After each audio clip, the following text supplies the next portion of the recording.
Motherhood has been full of surprises and is truly an experience like no other. To say that I was unprepared would be an understatement. There were so many things that I was not aware of about newborns that some of them I'm truly embarrassed to admit. My name is Eleonora and I'm a first-time mom to a beautiful little girl who is now 8 months old, and her newborn phase had taught me so much about being a mom and what it is to take care of a little one.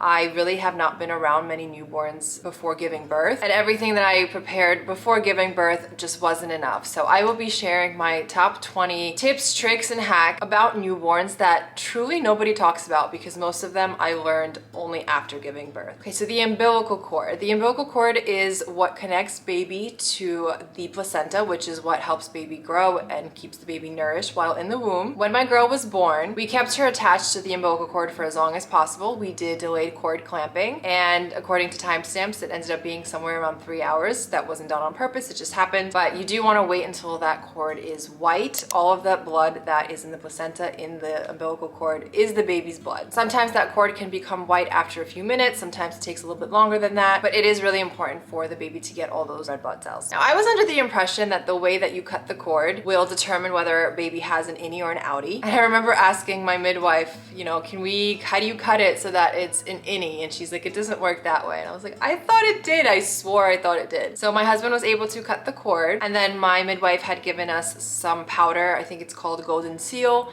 to help dry it out and keep it clean. We were supposed to put it on the umbilical cord on the little stump every diaper change, I think it was. And that's just supposed to help the healing process and help the umbilical stump kind of detach quicker. There is an old school way of putting alcohol in it, but from research I did, it's not really recommended to do that. You don't even really have to do the golden seal. I think as long as you keep the area dry and clean, it will just eventually fall off on its own. You also want to make sure that when you're putting diapers on, you don't want to put the top flap over the belly button, over the cord. You want to make sure that there's nothing tugging at it or irritating it. We didn't bathe baby girl for a while when she was first born because they just don't need it. But if you decide to, it's better to do sponge baths or wait until the cord falls off because you really don't want to get it wet. I think hers fell off somewhere between 10 and 14 days, so about 2 weeks. I don't remember the exact time. Baby skin color. So baby skin color will change dramatically from newborn until past that. Baby girl is actually much darker than she is now. Not necessarily in pigment, but she was just darker. So when she was born, it's a circulation thing, I'm sure. Also, if you do a delayed cord clamping, it's pretty much inevitable that your baby will have a bit of jaundice. So jaundice is caused by high bilirubin, and bilirubin is a byproduct of the normal breakdown in red blood cells. So because the baby's getting more of their red blood cells, it is their blood, they do have a high possibility of developing a little bit of jaundice. Thankfully, this I did know going into giving birth and having a newborn. So I wasn't too worried about when I saw her skin be a little bit yellow. Bilirubin is also excreted with bowel movements, so as long as your baby's having regular bowel movements, it should be good. We also did make sure to put her in morning sunlight every day for just a few minutes. It was summer in Florida, so we very short amount of time, but that definitely helps with relieving some of that jaundice. But yeah, some days her skin was a little bit reddish, purplish, some days it was yellowish. It just kind of changed all throughout that newborn phase, and all of it's normal. And to continue on their skin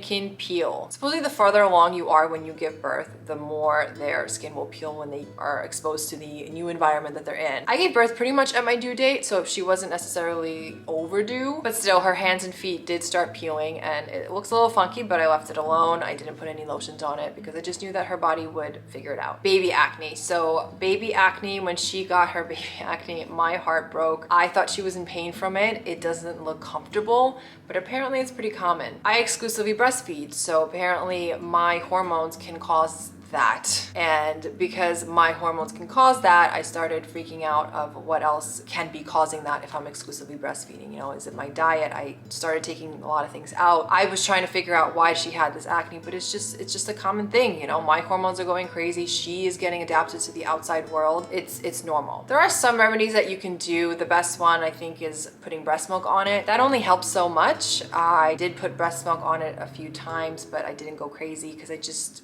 wanted to have it run its course. I heard there's an ointment from Tubby Todd's that works, but I didn't want to put anything on her skin and then possibly have a reaction to something that is not natural. And it really truly just went away by itself. Probably before 6 weeks. I'm happy I let it be because I knew that I needed to give her body a chance to regulate. There are so many things that our babies are getting used to when they're just first born, so I didn't want to overwhelm her more with any unnecessary intervention. Baby's birth weight. I can't believe I didn't know this, but apparently babies can lose anywhere from 10 to 15% of their birth weight. You don't want it to be more than 15%. That could be potentially dangerous. But yeah, that is something that you want to be careful with because of course you don't want them to lose too much, and I did not know that they can lose. And now because you don't want them to lose too much weight, you do need to feed them every 2 to 3 hours until they reach their birth weight. Thankfully, my baby girl had a good reserve because I didn't know what I was doing for the first 24 hours, and she didn't lose more than, I want to say, 13%. I talk a lot more about feeding in my breastfeeding video that I'll link here, but I feel like I really should have known this and I felt really stupid that I didn't, but live and learn. Now I know there's so much advice out there on burping babies, different positions, different angles. The best advice that I actually got was from my chiropractor at the time. So a lot of the times people just burp kind of the top of the baby's back. What he showed us was you put baby kind of over your shoulder and burp from their bottom, their lower back. So you want to get those deep gas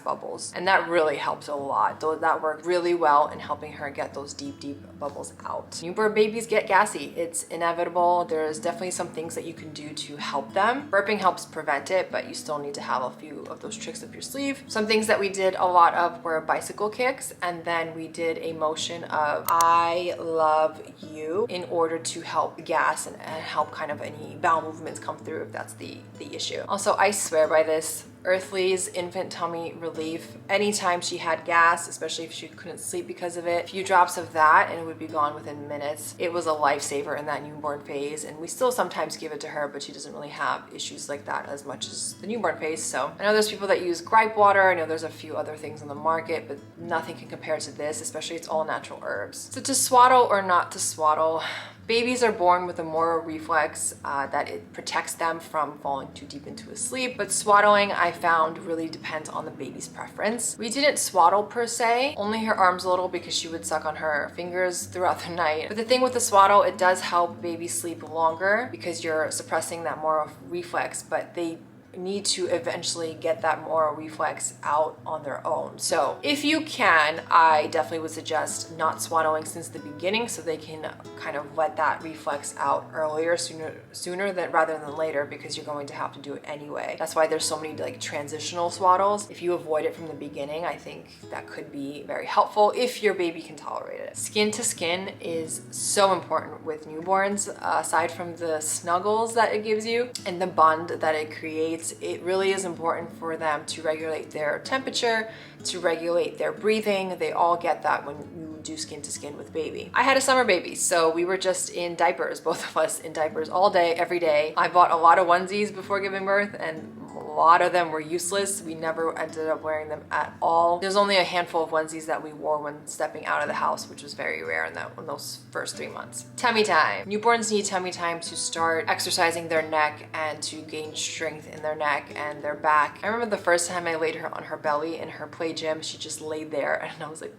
is this supposed to be like this? And what am I doing wrong? Why isn't she lifting her head? She was like a week old. I would say babies that young really don't need a strict tummy time on the floor. I think tummy time on your own chest is more than enough. And there comes your skin to skin as well. So 2 birds, 1 stone. Newborn toys are not necessary. So my husband, bless his heart, went along with everything I was saying because hormones, I just gave birth. Of course he's gonna, go with what I'm saying. But I was so crazy about, we need to set up the play gym. We were moving, by the way. We were moving it when she was gonna be 6 weeks and everything was already pretty much in boxes. I'm like, we have to set the play gym up. Like she needs to be playing. We need to be showing her black and white cards or she's gonna be behind. Looking back, that's not necessary. Everything is new to your newborn. Your face is new to your newborn. I'm not even sure they have good vision yet. So those black and white cards, sure, they're beneficial, but we survived as a species a very long time before we got all these cards and all these toys. Your voice, your face, your partner's face, they're all enough. So before being in the newborn phase, I truly have never heard of wake windows before. When I first heard about them, I'm like, what in the world? Where did this come from? from. Like there's someone out there that deemed a specific amount of time for a baby to be awake before they get tired, and that's supposed to be universal to every baby in the world. I tried to adhere to a schedule in the newborn phase. Newborn phase is not a time for a schedule unless it's absolutely necessary for you because you have other children or you have other priorities, or if you just like to be on a schedule, fine, do you. But I did not do well on a schedule, and I just completely stressed myself out for no reason trying to put her on a schedule when she was just so teeny tiny. Humans don't operate on the same schedule, so to say that babies operate on the same schedule,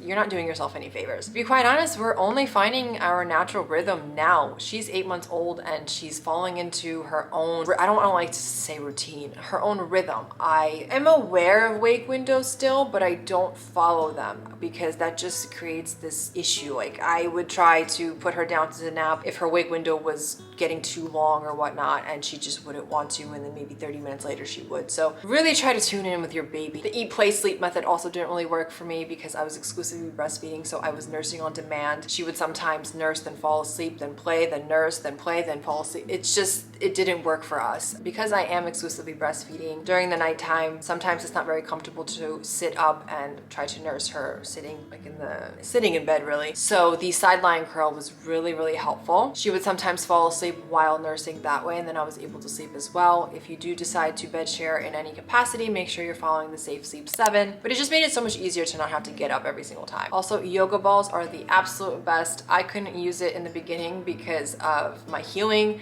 Wasn't very comfortable, but in terms of soothing a newborn, a yoga ball is the key. We also very heavily still use it, even though she's way too big for it, a cappuccino. So you kind of wrap baby in a little burrito. And because newborns are so tiny and so fragile, it really helped, especially for my husband who has he's a big guy. It really helped just kind of comfortably hold a newborn. Listen, newborn outfits are adorable, but dressing and undressing a newborn was not something I wanted to do. I had a really tough time postpartum, and to sit there and try to dress and undress in a onesie a baby that small, I just couldn't do it. Thankfully, I had a summer baby, so I didn't have to. But the easiest way to dress a baby with a onesie is from bottom up. This was revolutionary advice for me because I thought that we would have to put it over her head each time. I'm like, that is not fun. And this also helps with blowouts. So if you dress them from down up, and then you undress them from up down, you don't have to potentially get poop all over their top half.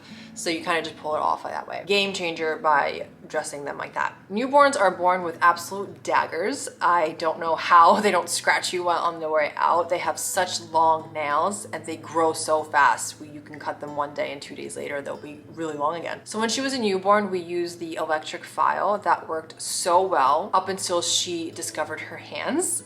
Once she discovered her hands, she did not care for the electric file. So at that point, we switched to baby clippers. Now you gotta have a breastfeeding tip here. The best breastfeeding tip that I have is for a good latch. The latch is everything when it comes to feeding a newborn. And the way to do that is to run your nipple from the baby's nose, lips, chin, so they open really wide, and you want as much of the breast in their mouth as possible. Again, I do have a breastfeeding video of all my tips and tricks for it, and that will be linked below. Now I know this is going to highly depend on the season, but when you're in the newborn phase, try to get outside for yourself, for your baby, for that fresh air, for that sunlight. This can help you with your postpartum, and it can really help baby explore the world around them. It really just helps psychologically. The newborn phase can be so overwhelming. One thing that I think is so beneficial to remember is that your baby needs you. You have a tiny human being that is completely dependent on you, all while you're still healing, all after labor and birth and this crazy thing that just happened to you. But through all the amazing moments, just remember that your baby needs you. Unfortunately, society today just doesn't support mothers enough, and they try to convince you that your fresh out the womb baby needs to learn independence, and you shouldn't hold them, and you should be putting them on a routine or a schedule, or you should be putting them into some sort of box. Hold that baby, love that baby. They will only be that tiny for so long. It's such a short time. Do what you feel is right. My last tip, my most important tip, is to